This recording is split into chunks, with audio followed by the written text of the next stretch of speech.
रघुपति राघव राजा राम पतित पावन सीताराम। ईश्वर अल्लाह तेरे नाम, सबको सन्मति दे भगवान। रघुपति राघव राजा राम।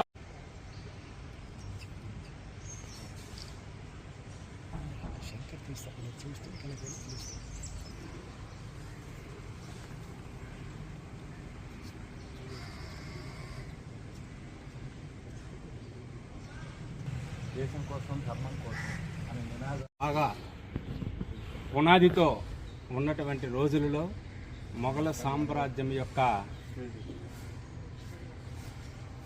సింహాసన చతుర్విధ స్తంభాలని కూకటి వేలితో పెగలింప చేయడానికి పూనుకున్నటువంటి మహావ్యక్తి ఛత్రపతి శివాజీ. అలాగే ఈయన నిజాం పాహీల ప్రతినిధి. పూజీ జిల్లాలోని జన్నార్ పట్టణం శివనేరికోటలో షాహాజీ జిజియాబాయి దంపతులు బాలాజీరావు గారు ఆయన స్మృతి సందర్భంగా ఆయన చనిపోయిన తర్వాత ఆయన జ్ఞాపకార్థం ఈ విగ్రహాన్ని మా బావగారు కుటుంబీకులు పద్మావతి గారు, మా అక్కయ్య గారు, అలాగే వాళ్ళ కుటుంబ సభ్యులు, కుమారులు, కుమార్తె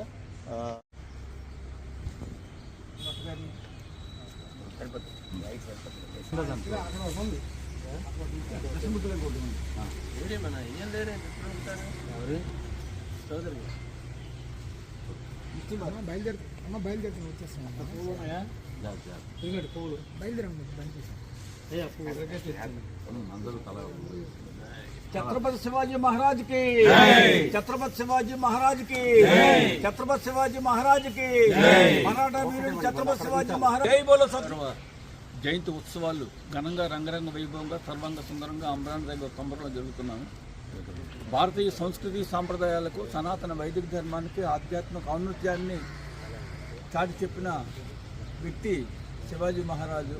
స్వామి వివేకానంద మాట్లాడతారు, శివాజీ మహారాజు దైవాంశ సంభూతుడని, ముఖ్యంగా శైవ అంశతో పుట్టిన వ్యక్తి అని అంటారు. అతనికి తల్లి జిజియాబాయి, సమర్థ రామదాసు గురువులు. ఈ తల్లి ఒక మాట చెప్తుంది, దేశానికి పనికొచ్చే కొడుకుని కంటాను, దేశ సంరక్షణకే నా కొడుకు ఉపయోగపడతాడని జిజియాబాయి అనేక సందర్భాల్లో చెప్పిన విషయాలు మనకు గుర్తొస్తాయి.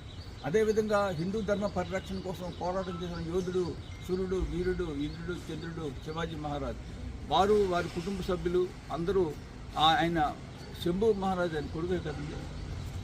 అది కానీ శివాజీ మహారాజ్ కానీ హిందూ ధర్మ పరిరక్షణ కోసం కృషి చేసిన వ్యక్తులు. ఆయనకి ఘనమైన నివాళి గాంధీ మందిరం స్వాతంత్ర సమర స్మృతివనం తరఫున మనం చెల్లించుకుంటున్నాం. ప్రతి సంఘంలోని ఉన్న ప్రతి సంఘంలో ఉత్సాహవంతుడు పనిచేసుకుంటూ ఉన్నారు. ఆయన ఆరోగ్యం కూడా చక్కగా